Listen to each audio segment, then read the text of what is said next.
This time I'll call the Budget and Purchasing Committee meeting to order and ask Ashley to call the roll, please. Kirby? Here. Lewis? Here. Mitchell? Here. Moon? Here. Samples? Here. You have a quorum? Thank you. Now I'll ask that we do the emergency announcement, please. Before we get started, let me read the emergency evacuation procedures. In the event of an emergency evacuation, an alarm will sound. Everyone should exit the building by way of the nearest stairwell in a safe and effective manner. If the nearest stairwell is blocked by smoke, use the other stairwell. Do not use the elevator. Once you have reached the main floor, follow the exit signs to exit the building and quickly proceed away from the building. Please be mindful of others evacuating and of emergency vehicles. This time I'll ask if there's any input on items on the agenda. Okay, seeing none, move on to okay, excuse me. No. Sure, you sure? Items D, purchasing. These are all sole source purchases. It's for information only. 2 is the perishables. 3 is awarded bids and resolution declaring surplus is number 4. Teresa, do you want to come up in case anyone has any questions?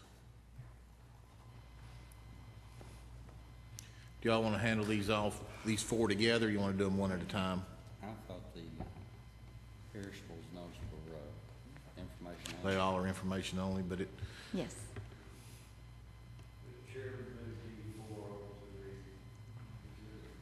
Okay. Have a motion, have a second. Any other discussion? I'll ask for a roll call vote, please. Kirby? Yes. Lewis? Yes. Mitchell? Yes. Moon? Yes. Samples? Yes. Motion's passed. Thank you, Teresa. Item E, the minutes. These are the minutes from the March 10th, March 17th, March 24th, and March 31st. These minutes need to be approval, and they are in your packet. Do I have a motion to approve the minutes? Second. Any discussion? I'll ask for a voice vote. All those in favor of approval of minutes, say aye. Aye. Any opposed? Declare the motion passed. Item F, finance, increase, decreases, and transfers. Item F1A, Health Department Fund, $2,500 for the utilities.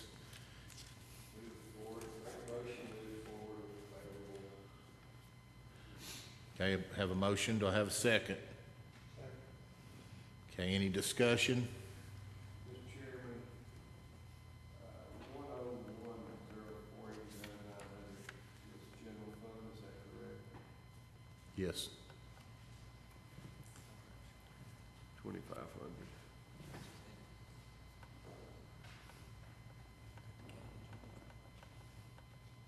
We're moving 25. Mickey, you want to come up? What he's asking for is 2,500 for his he's short on his electrical. Nikki, is there any other line item that's got any additional money? Mike, that's after squeezing out everything we can. We made several transfers. This was how short we were, 2,500 different. Thank you.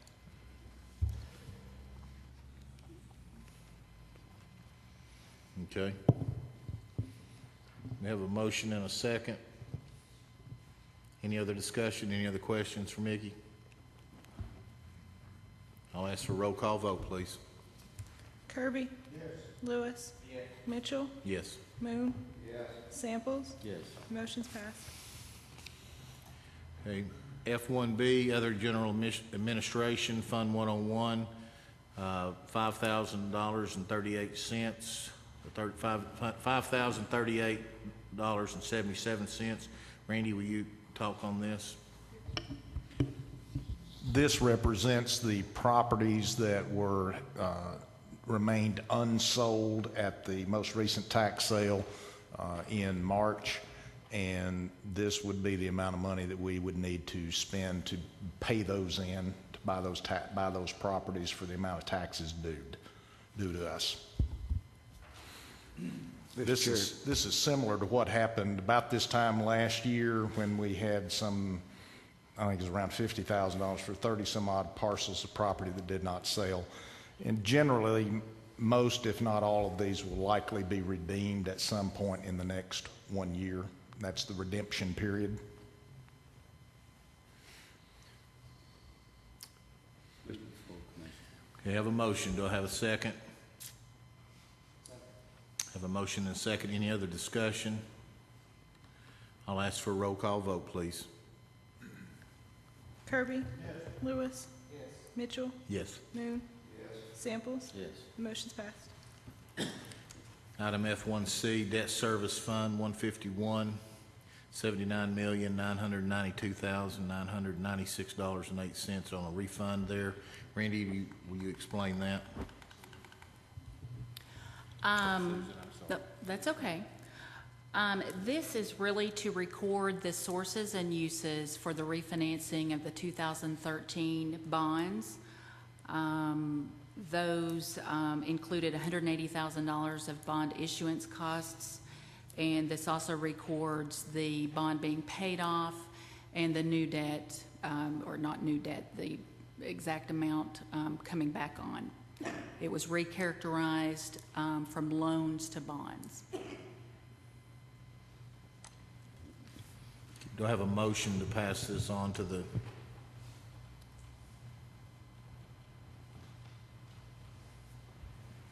I think I want to need a little more explanation. Okay.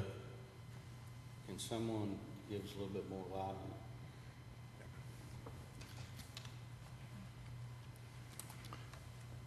it? When we brought the refinancing opportunity back in September, we talked about how we could lower our borrowing costs. So we had a cost of capital that were in 2 loan agreements between the county and the PBA. And we had E5A and E1A. That's the nomenclature of those 2 pieces of debt. And it involved the county. It's all in the county's name, but the hospital had a portion of that debt, and they were responsible for paying all of those costs associated with that debt. We brought to you that approval. You approved it. And I told you at some point, once we got everything in, we would come back to you and kind of wrap it all up. Well, in the meantime, we also have our pre-planning conference with the comptroller's office, and they ask us to go ahead and present to you for approval the sources and uses that we disclosed to you that we presented to the comptroller's office. That is a requirement. I think it's on Form CT-0253, which talks about the total amount of debt that you're refinancing, and also talks about all the issuance costs associated with that debt. What this does is just come back. It's not a cash transaction. This just comes back and puts it on our books, reclassifies it from a loan to bonds. I'll move to the full commission. You have a motion. Do I have a second? Second. Any other discussions or questions for Randy on this? So the cost to do the transaction is $192,000. Yes, and I think now that is an increase. When I presented this to you, I said, I do not recommend that we increase typically when you refinance, you take the principal that's outstanding and all issuance costs and roll that into a new debt piece. And my recommendation to you then was we pay for all of the issuance costs out of cash. It's in the debt service fund. That way we are not increasing total debt outstanding to the county. That's what this does. So the issuance costs, I think we presented to you, the estimate was $220,000, I think, on each piece, and they actually came in less than that on each piece. That's the increase that you'll see on the debt service fund.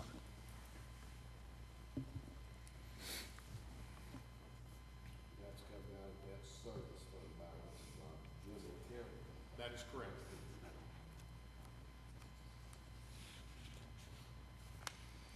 Any other questions or discussion? I'll ask for a roll call vote, please. Kirby? Yes. Lewis? Yes. Mitchell? Yes. Moon? Yes. Samples? Yes. The motion's passed. Item F1D, debt service 151. Susan? This amendment goes hand in hand with the one that you just approved. It essentially, well, there's several things that are being cleaned up here, but the bulk of it is related to the recharacterization of the 2013 refinancing from loans to bonds. And it does include a reduction in fund balance of a little over $40,000. This is in looking at our accounts and tying those down to all of our amortization schedules, including the new refinancing piece. We had some additional expenditures that we did not expect early on. I think those are detailed out in the memo there.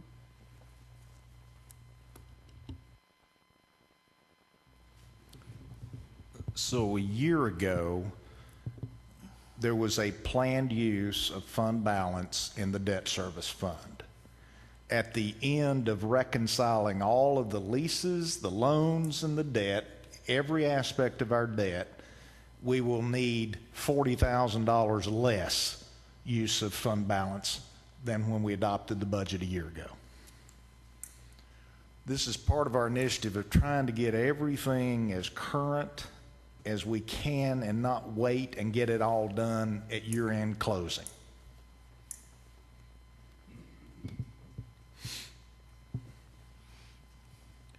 Do I have a motion to pass this on to the commission? Do I have a second? Any more discussion or questions? I'll ask for a roll call vote, please. Kirby? Lewis? Mitchell? Yes. Moon? Samples? Yes. The motion's passed. Okay, now we're into the transfers, F2A, accounting. Randy, you want to explain that? The bankruptcy.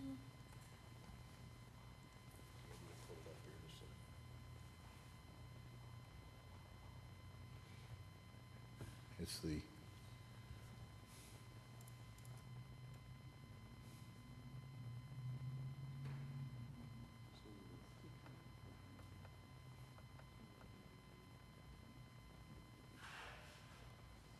The trustee's office is implementing a new system, and this as a result of that new implementation, we've gone back and cleaned up some accounts, and now we're recording these revenues in the appropriate account. They initially were in the wrong account. Frankly, that's one of the benefits as you're changing systems. You get to go back to your fundamentals and make sure that you're putting everything in where it's supposed to be. And as a result, this will put us in compliance with the chart of accounts as the comptroller has intended them to be. So at the top,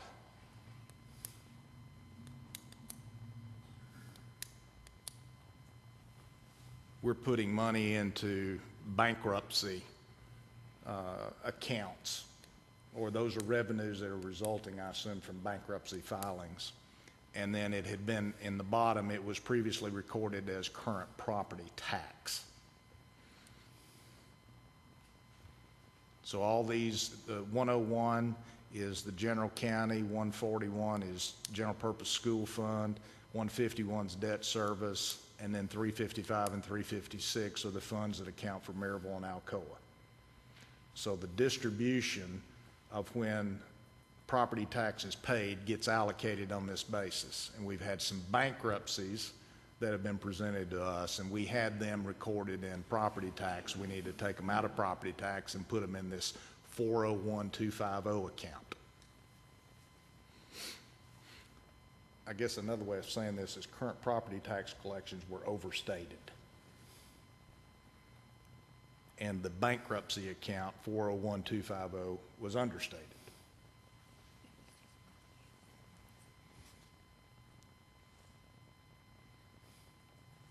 So this is I think I'm correct in saying this is a non-cash transaction. It is a revenue reclassification only. Move it for full commission. Okay, I have a motion. Do I have a second?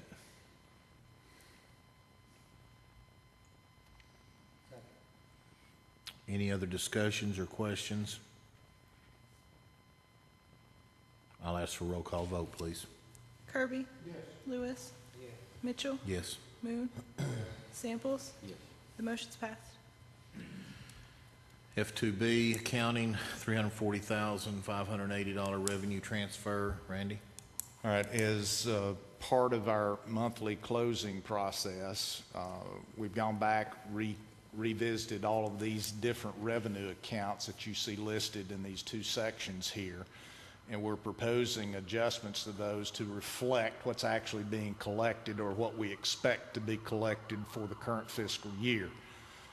And the net effect is we'll have 60, just on these, the cumulative effect of these accounts is $66,882 increase in fund balance.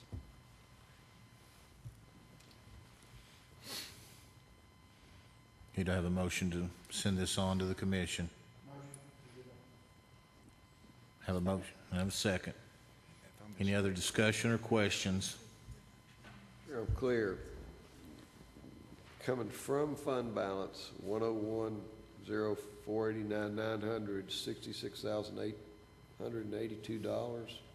That's a source of revenue, source of funding. Yes, what we would be doing is using less fund balance Than projected. than projected to budget. use. Yes, by $66,882. Okay, I understand. Thank you. Any other discussion? It's a net fund balance increase. Yes.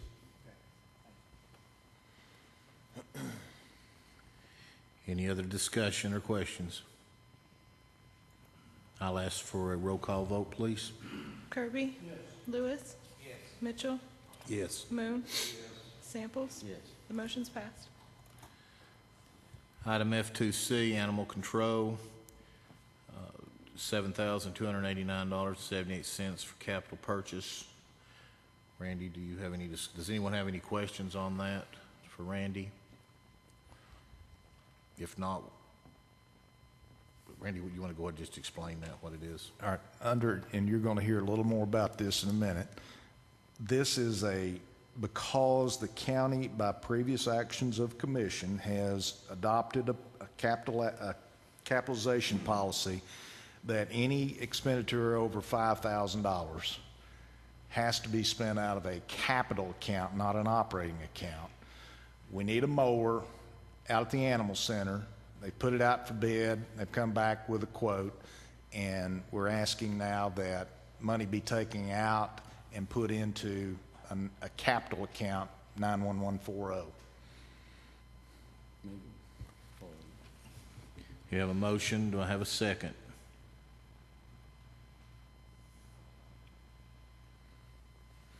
We're not appropriating fund balance. The animal center is actually providing the money. We just have to put it into a capital account, not an operating equipment account.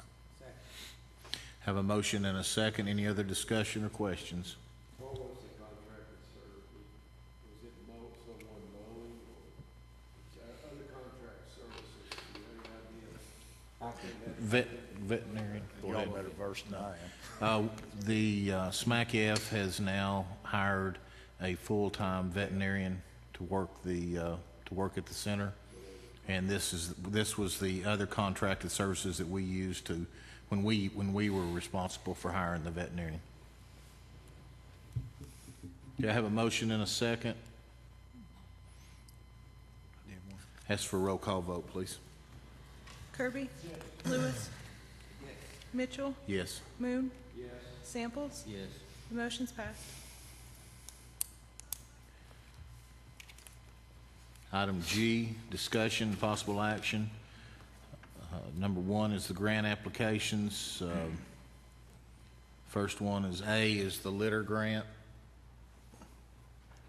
Move it. Forward and I'll move the agenda committee. Second. Okay, Have a motion and a second. Any other discussion? This is an annual request that flows through. It is. I'll ask for a roll call vote, please. Kirby? Lewis? Mitchell? Yes. Moon? Samples? Yes. Motion's passed. Okay, item G1B, the Fifth Judicial DUI Abatement Prosecution Enhancement Grant. Move forward to the agenda committee. Have a motion. Do I have a second? Have a motion and a second. Any other discussion on this? Ask for a roll call vote, please. Kirby? Lewis? Mitchell? Yes. Moon? Samples? Yes. Motion's passed. Item G1C, 2014-2015, Sheriff's Department Alcohol Saturation Patrols, Roadside Sobriety Checkpoints. Do I have a motion? So moved. Have a motion. Do I have a second? Motion and a second. Any discussion? I'll ask for a roll call vote, please. Kirby? Lewis? Mitchell? Yes. Moon? Samples? Yes. The motion's passed. Item G1D, 2014-2015, Sheriff's Department High Visibility Campaign Grant. I'll ask for a motion. So moves on full to the agenda committee. Have a motion to move it on to the agenda committee. Do I have a second? Second. Any discussion or questions? I'll ask for a roll call vote. Kirby? Lewis? Mitchell? Yes. Moon? Samples? Yes. The motion's passed. Item G1E, 2014-2015, Motorcycle Motorist Safety for the Dragon Program. Do I have a motion? So moved. Have a motion. Do I have a second? Have a motion and a second. Any questions or discussion? I'll ask for a roll call vote, please. Kirby? Lewis? Mitchell? Yes. Moon? Samples? Yes. Motion's passed. Item G1F, 2014-15, Sheriff's Department Network Coordinator. Do I have a motion?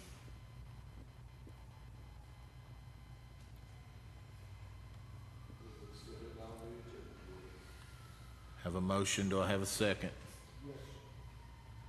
Have a motion and a second. Is there any questions or discussion? I'll ask for a roll call vote, please. Kirby?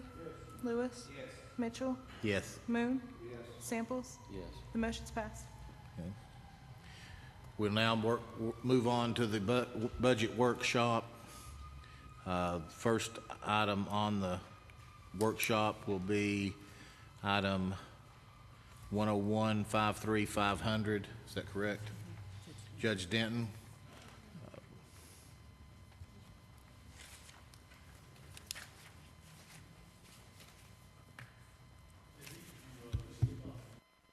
That I sent to Mr. Vineyard.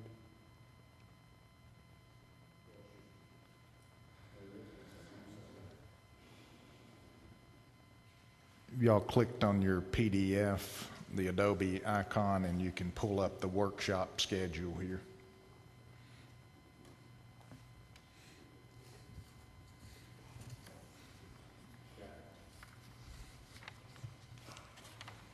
It should have a copy of the letter there that the judge is referencing. If you want to take a moment to read that, I think it's pretty self-explanatory.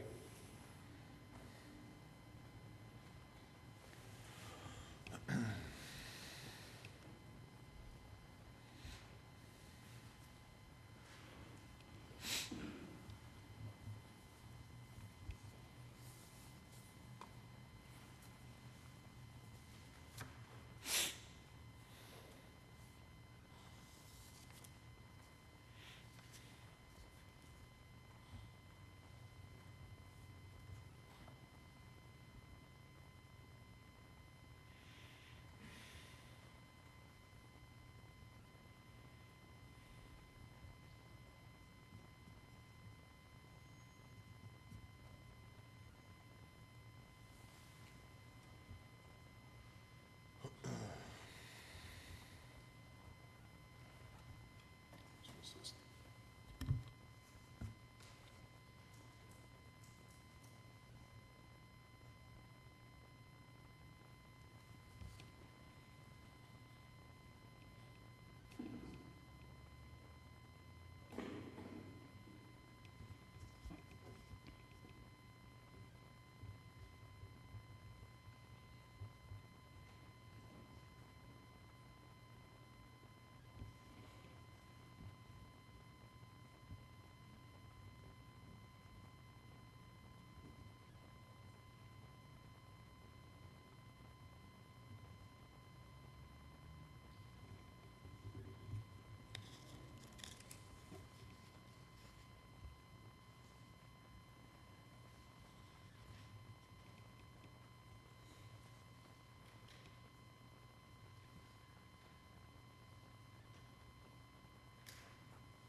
Is anybody, are we ready for any discussion or questions? Okay, what I was going to suggest to you is that if this is not, I'm not seeking it immediately, I'm seeking it for the next fiscal year for these people. After reading that information, you see that we're well below the salary ranges for our surrounding counties. And although we have the highest per capita caseload of any county in this state, even if you grant the 10% for the youth service officers, I'll still have 2 youth service officers that are making less than a beginning youth service officer would in Knox County. And the magistrate would make approximately $10,000 less than a magistrate. And Judge Irwin has 7 magistrates in Knox County. So this is a supplemental request for the 14-15 budget year. Yes, sir. Yes, sir. It won't affect my watch very long because I'll just be here for 2 months. But it's going to affect maybe one of these 3 individuals back here. But these youth service officers and the director and the magistrates are extremely hard-working, dedicated individuals that show a lot of professionalism, and I certainly think they're deserving to be closer to what our surrounding counties pay. Randy, does this, if this is a supplemental request, does this not need to be attached to their budget request for next year and addressed that way?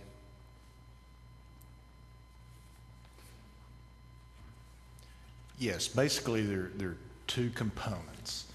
The 3% that was previously asked for the staff, and then what the judge is bringing to you is where he considers a deficiency in the juvenile courts costs of those employees that are in addition to that 3%.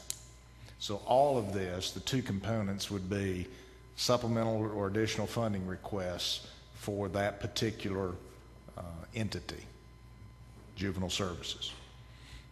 So it would be added to the list like all the others, the way I would look at it. Okay.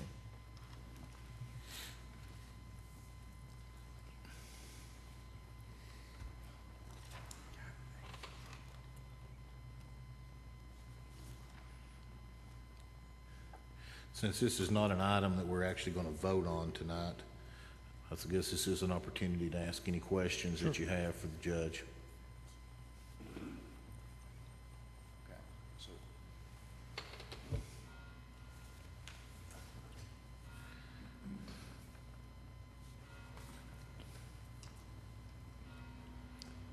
What has typically happened with all the other supplemental requests that have been presented to you is you've just taken them under advisement, and you'll consider those in the context of what you ultimately recommend to the full commission.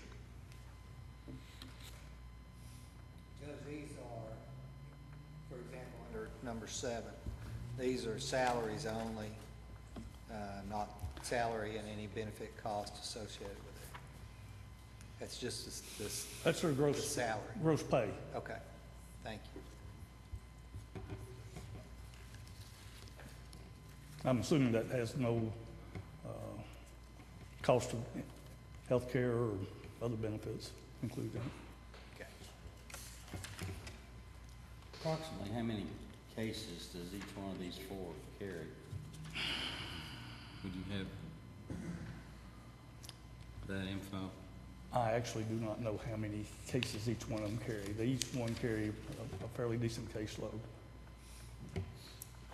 As I state in here, they're somewhat on call 24/7. They're gonna have parents, if they've got kids that are unruly and out of control, they're gonna have parents gonna call them on Saturday night, you know, Johnny's raising Cain, you know.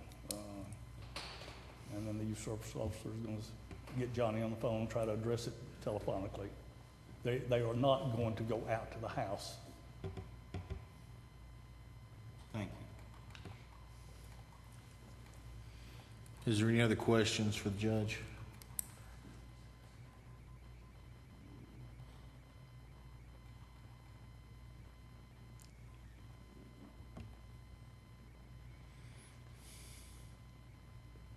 Thank you, Judge. Thank you all.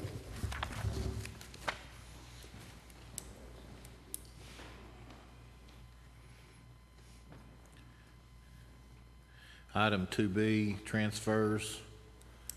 Randy? Yeah. All right, there are 2 items that make up transfers to other funds. The first is the money that we receive on the QSCAB bonds, which were part of the stimulus package, and those were the bonds, I believe, that were issued to build Prospect School, if I remember correctly. In the past, those had no net cost to the county. We issued the debt, we paid the amortization on the debt, and then we received a rebate back from the state, so we had no net carrying costs.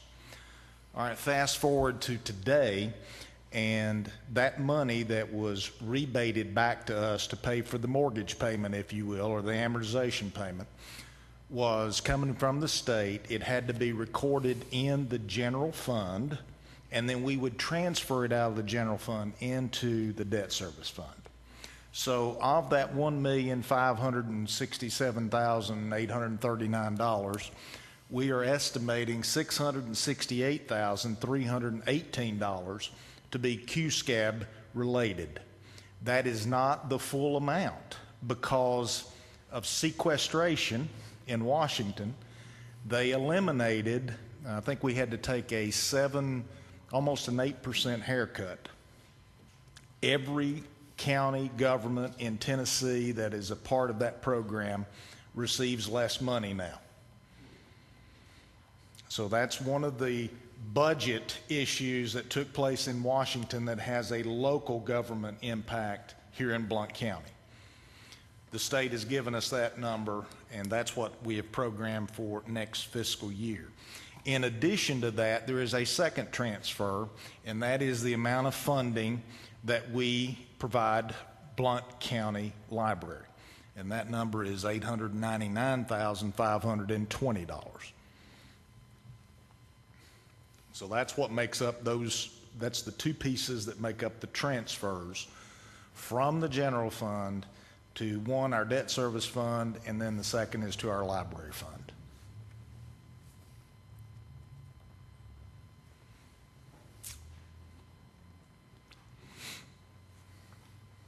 Any questions or comments on that? To give you an illustration, I think the full payment on the QSCAB would be somewhere around $720,000 per year, and we receive that in 2 installments during the year. what we actually do is pay the principal and the interest, and twice a year, they're supposed to be rebating back, giving back to us our interest, but it's been taken down by about 7%, you said? I believe that's correct, yes. It's nice to to have an interest-free loan, and they tie up our money for better part of 6 months a year with no interest back on the use of our funds.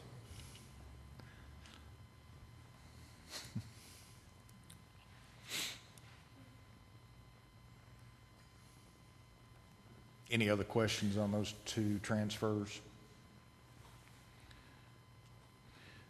So the library value is the same as the current year. Q-Scab will actually be less money than this year. Move on to Fund 112, Courthouse and Jail Maintenance, Randy. Okay. If you would, click on the tab that says Revenues under Fund 112. And state law makes a provision that counties can assess on court cases, both in Sessions Court and Circuit Court, a certain amount of money on each case. And that money has to be dedicated to courthouse and jail maintenance. And we're estimating this year $165,000 that would be dedicated for that fund from Sessions Court and $12,500 in that fund from Circuit Court. And then you see all the other little minimal amounts of money that we would receive also. So we're expecting to receive almost $179,000 next year. That money then can be used on this campus facility, so anything related to the courthouse, and it can be used on anything related to the jail, so basically the Justice Center. This would have been the source of funding that we used in the current budget to make roof repairs at the Justice Center and also the roof on this building. So it's a dedicated revenue source, can only be used for those purposes. And then next year, we're expecting to receive around $179,000. Now, if you'll flip back up to the tab right in front of that, we're expecting to use that money on a little bit of engineering services. So anything that we do to either building, we would hire an engineer or an architect to kind of scope that work for us. And then the building improvements, whatever those maintenance activities would be related to these two buildings, would come out of that building improvement account. How are you delineating the building improvement account from the capital funds account? Our capitalization policy would determine that. So if it's something over $5,000, and I don't want to steal Taylor's thunder here in a minute, but basically if it extends the useful life of the building and costs over $5,000, then it's a betterment or capital improvement. If it's just something to go out here and patch a roof, that's maintenance, and maybe caulking around the windows might be maintenance. But roof replacement's capital. So, but this money then wouldn't go into the capitalization? Yes, you can use it for capital. Right now, what we're saying is this will be maintenance type activities, not capital activities that are being proposed for next year. My reference to the two things this year were capital.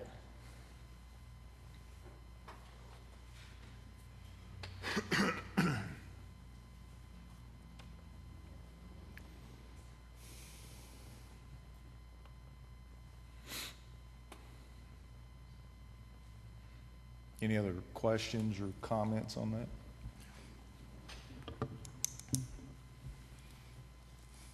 Any other discussion or questions?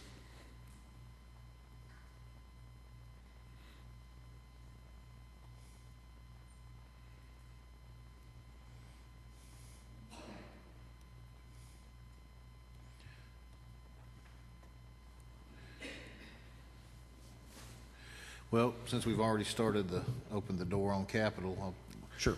if you don't mind, I'd like to move item E up in front of D there, capital in front of debt service, and and ask Taylor if he would to please come to the podium.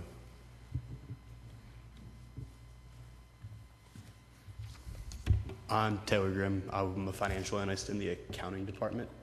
So Randy already started a little bit talking about capital. So in February, funds were restricted for capital. So going off that, currently we have an 18-page fixed asset manual.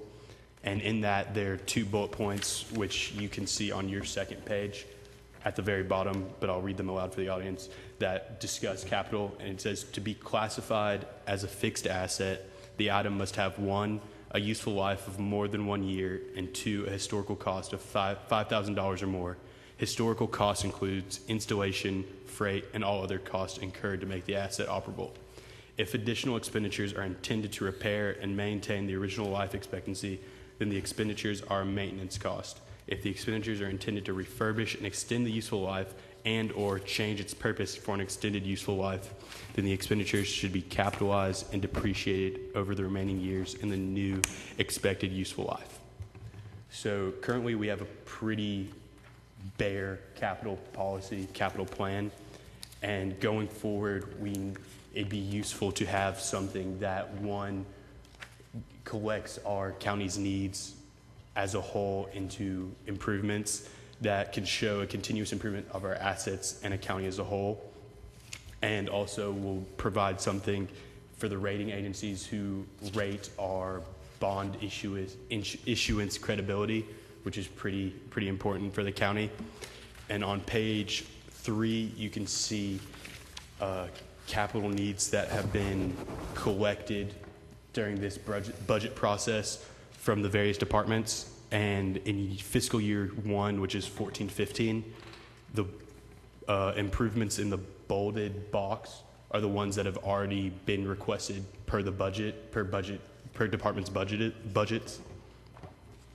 And then the last few pages of the packet are Hillsborough County, Florida's capital policy, which is where Tampa, Florida is, and it's a policy that is pretty efficient, but also at the same time not so overbearing that you could get lost in it. And I'm open for questions regarding the capital plan.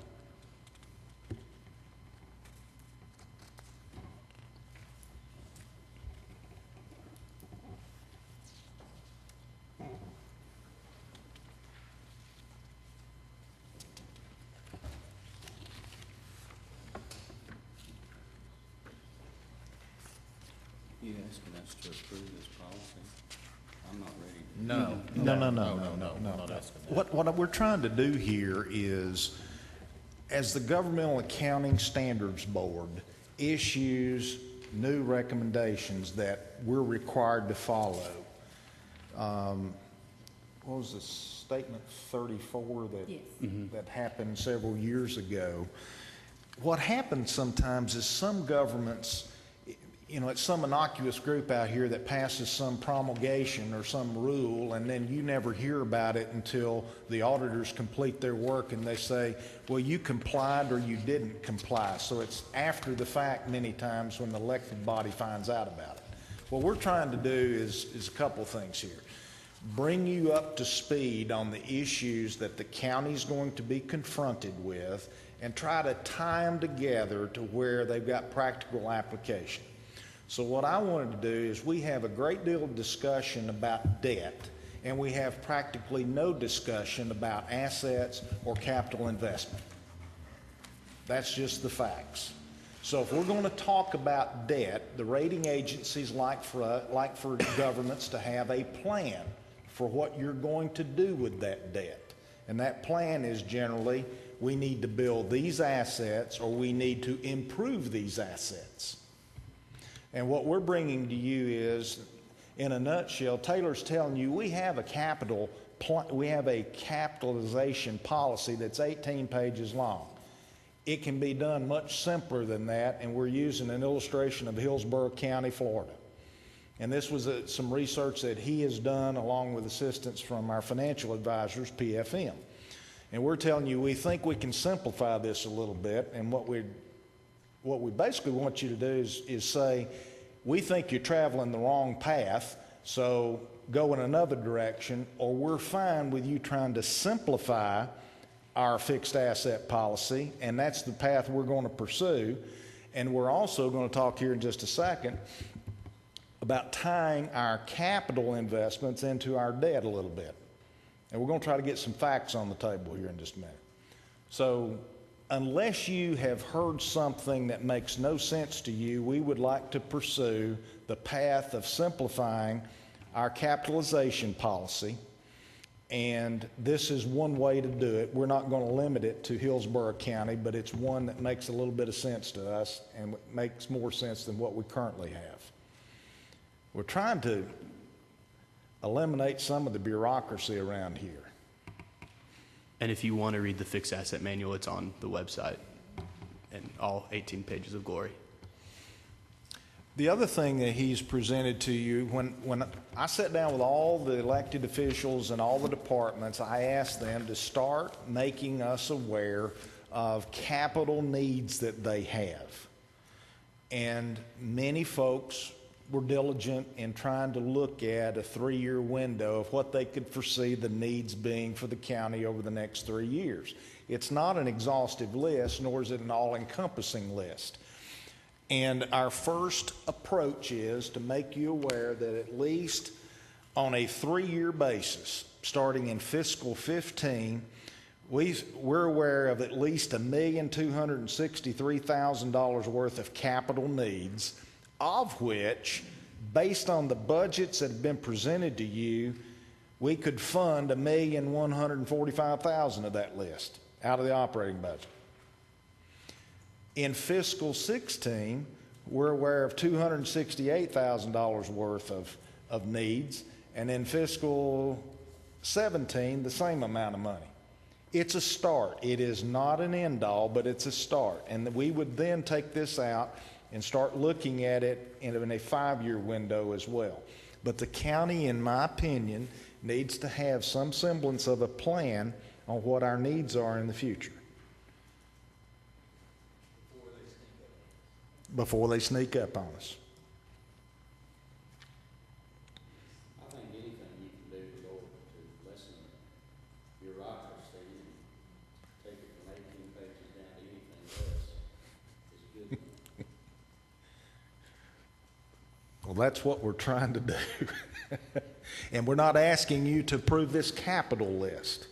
My thought would be, at the time you consider a tax rate resolution and at the time you consider the appropriation resolution, you would have a third resolution that would be the capital plan. And unless I hear something different from this body, that's what I would present to you at the appropriate time for some recommendation that ends up going to the full commission.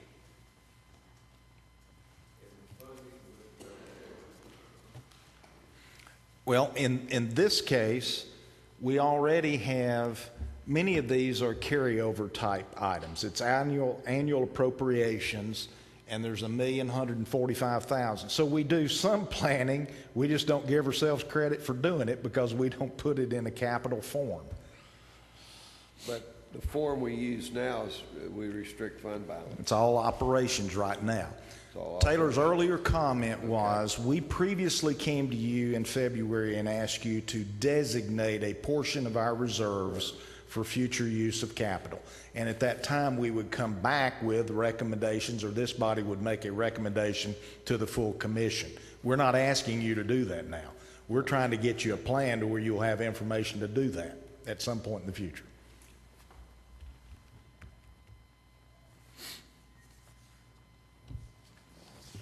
Randy, any plan that goes forward, any capital outlays will come through the full commission, is that correct?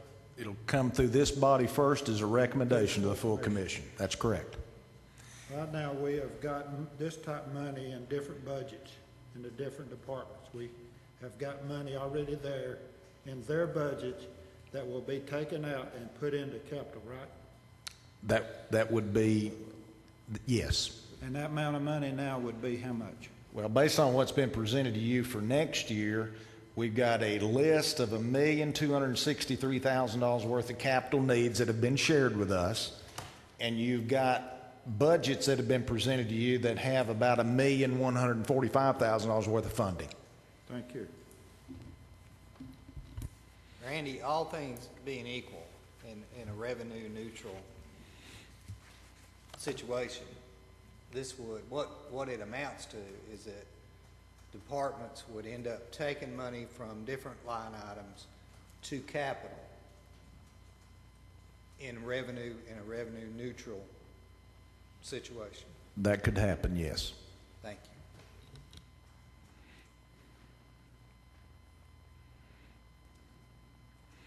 I mean, if your comments are if your view is similar to what Steve has recanted here, I would take that, keep moving forward, and bring something back to us at a later date for approval.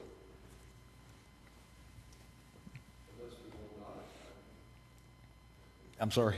Unless we desire not. Yes. Well, more importantly, I want something that gives us credibility when the rating agencies sit down and review our financial condition. This is just good financial planning. It's good planning, regardless. exactly.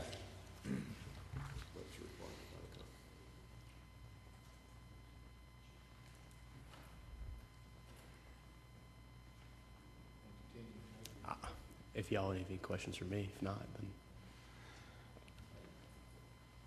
All right. Are Thank you you. ready? Are you ready for the other piece? Yeah. All right. We've heard a lot, and I've talked. You've heard a little background on capital. We've talked a good bit about debt, and one of the things that I have tried to interject into the equation, and it's even been brought up by some of you individually, is those need to be looked at in concert with each other. So if we're gonna take on debt as a county government, like other county governments do, other city governments do, I'd like for us to look at some facts, not innuendo, and not what somebody thinks or what somebody believes, but some facts. So as we transition from capital into debt service, I want to give you, Taylor's got a little information that he's prepared. I want to look at counties' debt, other counties' debt, other counties' assets in comparison to Blount counties. Okay? Taylor? So I found 4 other counties, 2 having a greater population than us and 2 having a below population than us. And I took fiscal 2012 and fiscal 13, and just from a basic standpoint, all the numbers are either from the government census, which is where I got the population numbers, and then the asset and debt figures are from the audits and the comptroller. And Excuse me a second. That's under your tab called debt to asset ratio.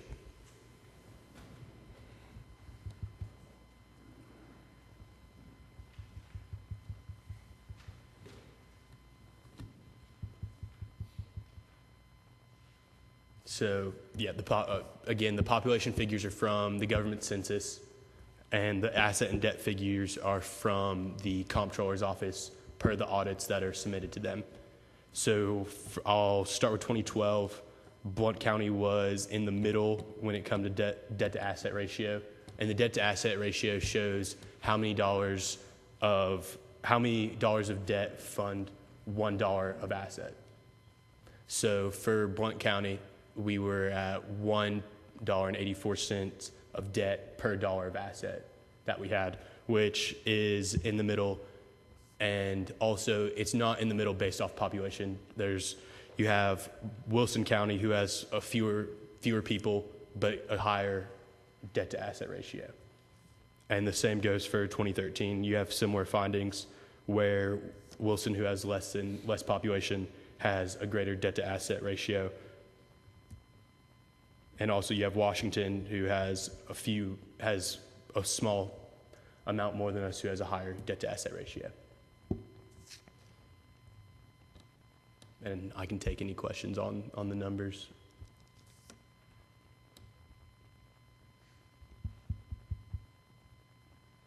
Key point here being, we're pulling the 2 counties that are larger than us in rank, and the 2 counties that are below us in rank. That's the method to the madness. Yeah, they weren't arbitrarily picked. They were the two closest.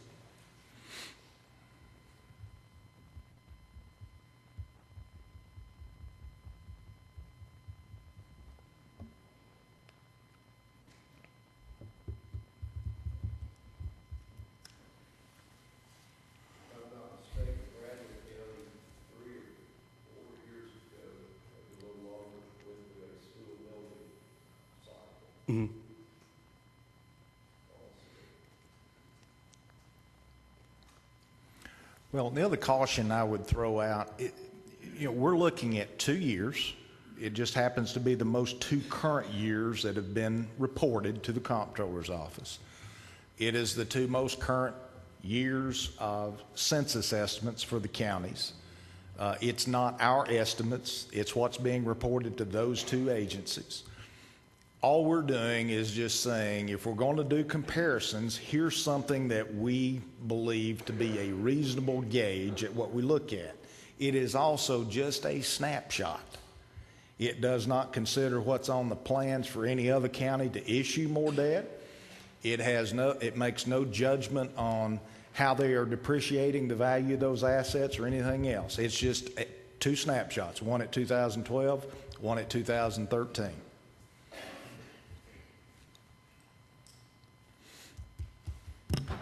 I will tell you this. I don't care how you compare, it is rare that any 2 counties, just like any 2 cities, they don't operate the same. Randy, talk just a little bit about those things that fall under the asset column, because it's kind of significant that, especially if you look at the ratio, that we're really kind of right in the middle. But also significant to me for populations of our size, that our asset base is large, in that, at 122 versus 51 versus 68 versus 72 versus 85. So if you can, just talk a little bit about what is in that asset pool, just so that we can get a good feel for exactly what is in that figure. Well, most of it's going to be schools. Over 90% of all of our outstanding debt has gone to schools. The next largest piece will be the Justice Center. And between the 2 of those, that's almost 100% of our debt. So from that, you can conclude, as I've stated before, I don't know what the value of that is to instructional staff or children. I can tell you that, generally speaking, they've got probably a little better facilities.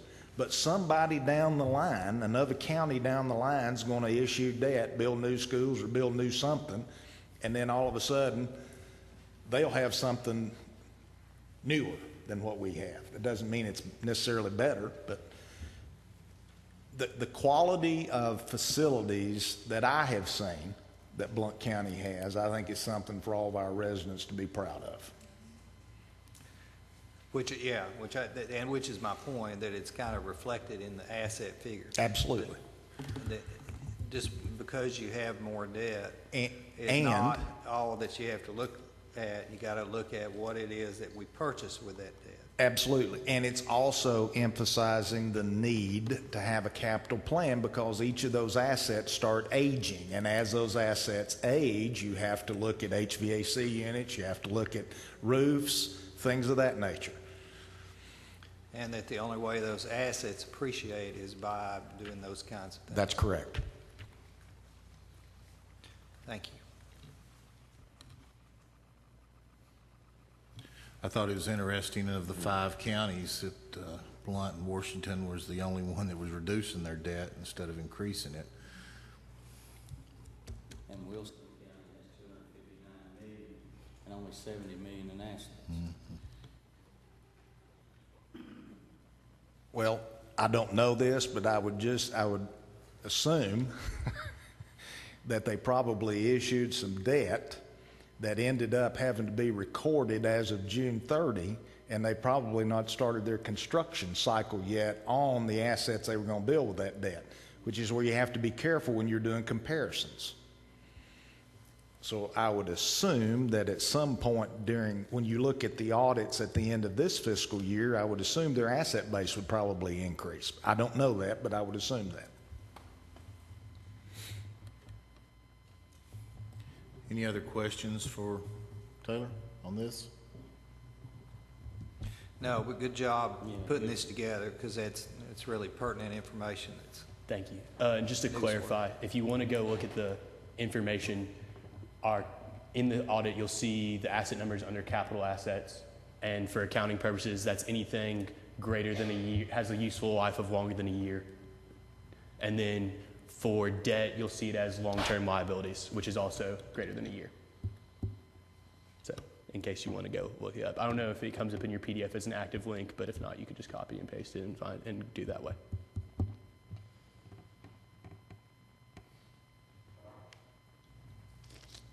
Thank you, Taylor. You're welcome.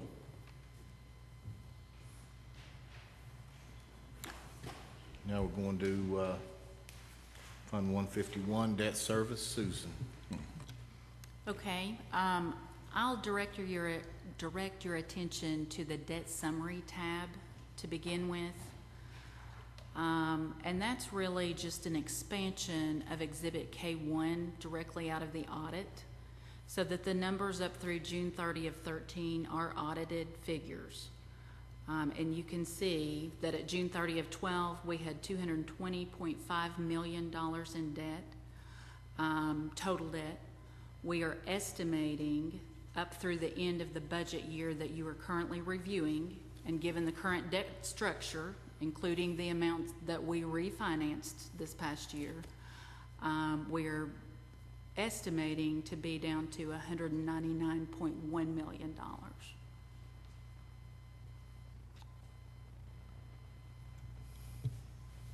So that gives you a good snapshot of all of our debt broken down into the various types, whether it be loans, capital leases, or bonds, and the totals by year on that. Okay, at the end of this year, in June, we'll be at $206 million. End of the next budget year, we'll be at $199, correct? That is correct, yes.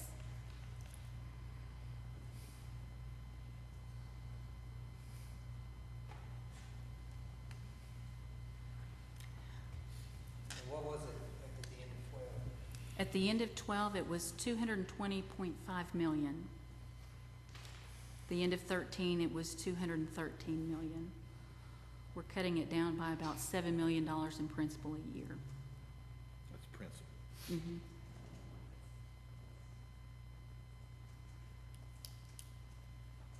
I don't know if you can see on your summary there, but let me direct your attention to loans. E1A and E5A, those are the items that you voted to refinance this past year, which are now called 2013 under the refunding section of the bonds payable. That's the $79.8 million that you just voted on an amendment for in your earlier action today. That is the amount that we were talking about being recharacterized with the refinancing from loans to bonds.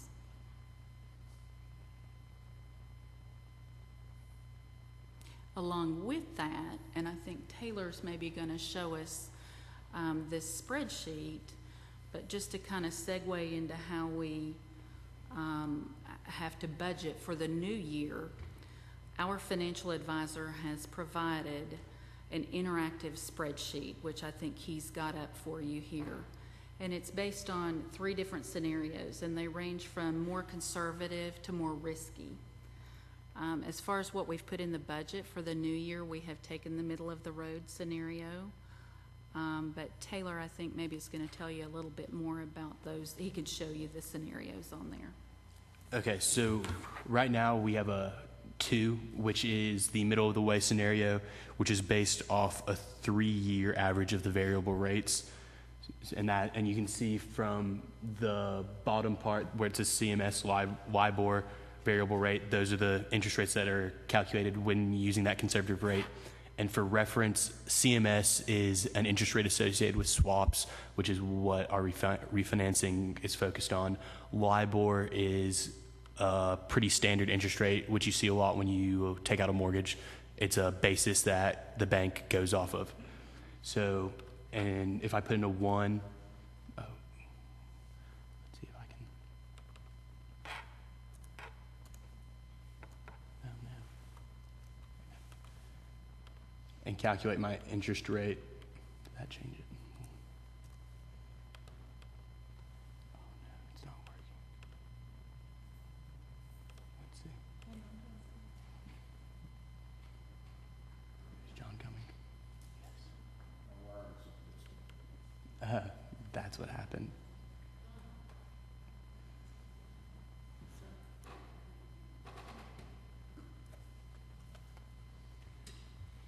I don't know if my macros are enabled. Yeah, right here.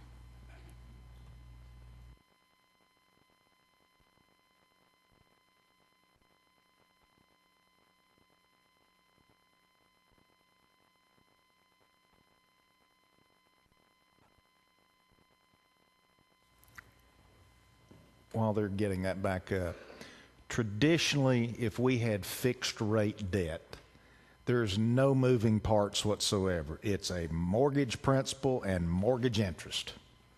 Because we have variable rate debt, to Susan's comments and Taylor's comments, you have certain assumptions that you can make on what you think the interest rate is going to do. And that's the reference to how much risk you're willing to take versus how little risk you're willing to take.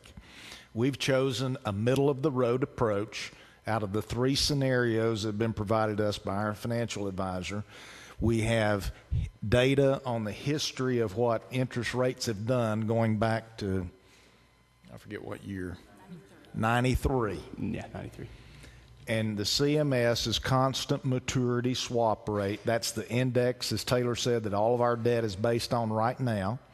And more typically, you have a 30-day LIBOR rate. And ours, you have those 2 interest rate indices for comparison.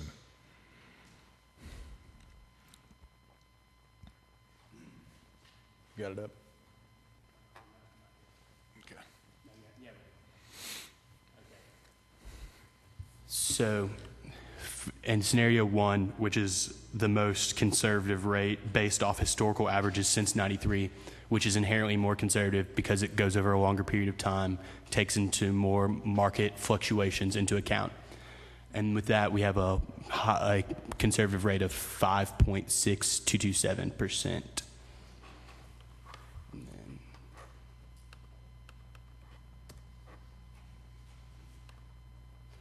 For 2, which is what we're basing all of our estimates off of, it's a middle of the way, so not as conservative but not as risky, and that's based off the 3-year average.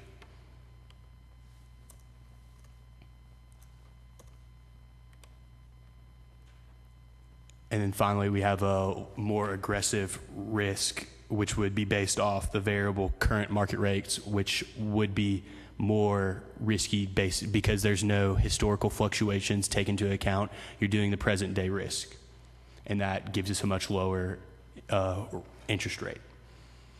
And Randy mentioned earlier the rates over time since 93. It's kind of tough to see because of the size of the screen, but this shows the LIBOR and the CMS rates. LIBOR's in red, CMS is in blue, and you can see it over time from 93 all the way to as of, I want to say, February 7th of this year. And that takes into account the boom in the early 2000s based off .com around there, and also the housing market crash. I think that's it for me.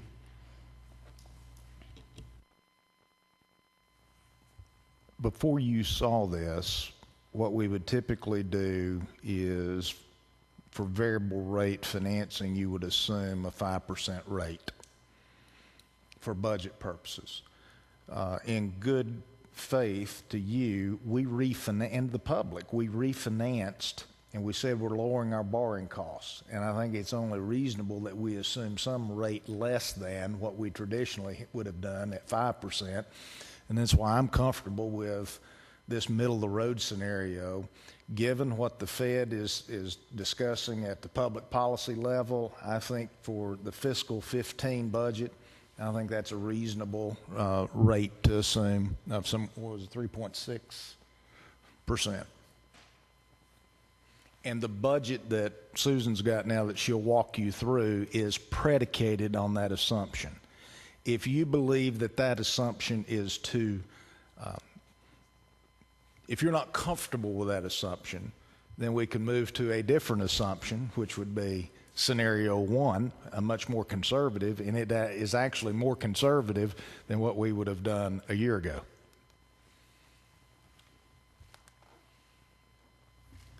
Okay, if I could now just direct your attention to the handout that I gave you mid-meeting, and I apologize for that. It's my fault. We had one account change that did not actually make it into your laptop package. Completely my fault. So if you'll look at this handout, and you can kind of see there before you that we are looking at for the new year, and this would be based on principal per our amortization schedules and essentially a middle-of-the-road approach, as you saw there for the 2013 refinancing, as well as somewhat of a drop in our fees relative to the financing. We are looking at a little over $15.9 million for principal, interest, and fees for the new year, as compared to the current year budget. If you take out the $79.8 million that was refinanced, we have approximately $17.2 million in there for the current year.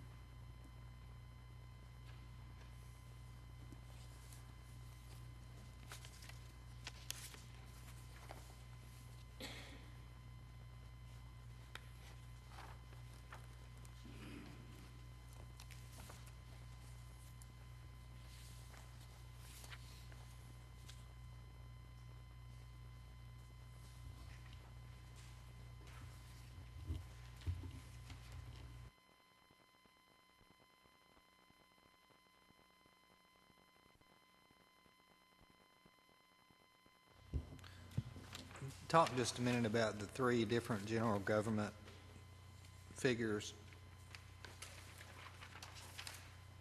82,110, 82,210, and 82,310.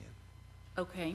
82,110 represents principal payments, and all of these are per our state mandated chart of accounts. 82,210 represents interest, and 82,310 represents, I think it's called in there actually other debt service, but that would essentially be where all your fees are paid. Our financial advisor is paid out of that account, and it's all relative to everything that you see on that debt summary that we talked about. The $220.5 million from 2012 that's going down to $199 million in 2015. That is, everything on that schedule will be included in 82110 because that is principal only on that schedule. 82110 and 82130 for the education piece, which is school energy facility upgrades. So this, the good trend in that is that in 82,110, principal payments are increasing. The amount of our debt that's going to principal is increasing, which is good. Yes. The amount in 82,210, Which is interest, is decreasing from 9.1 to 7.8, and then the other debt service, the fee structure is also decreasing from a little over $1 million, about $1.1 million to 890. Correct. Yes. All of which is good news. Is moving in the right direction. Thank you.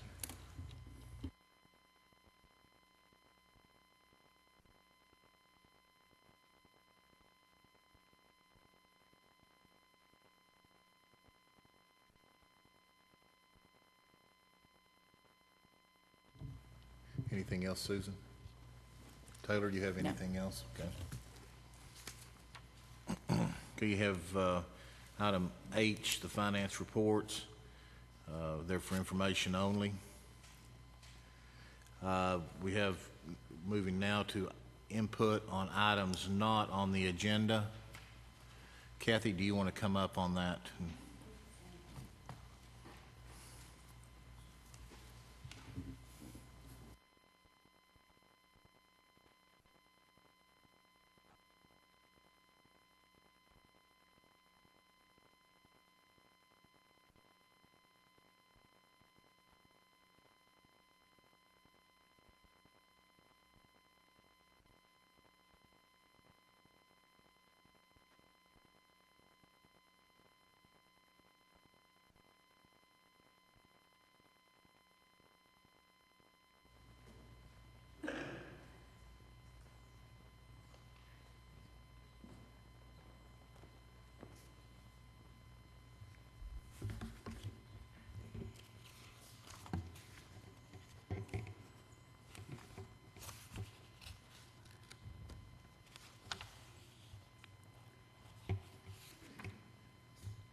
Okay. I'm requesting a grant. It's our EMPG grant, HEMPG grant. It's our exercise grant that we have every year, where we work with all the first responders and practice hazardous material and taking care of the public. The grant is 100% reimbursable. It is, and it just came in today, is the reason I came in to you late. TEMA managed to lose it for 3 months. Has to sign off on it. The grant is $6,500, and we have scheduled this exercise tentatively for May 20th. And it's something we, as I said, that we do yearly, and it's beneficial to all of the first responders. It's an all-inclusive exercise to both the career firefighters and law enforcement and the volunteers will all be participating.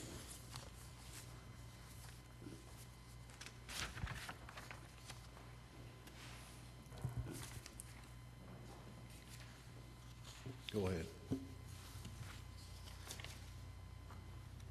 Kathy has given you on the first page a grant that you previously have approved her applying for. She just found out this afternoon that we've been awarded $6,500, not $8,125.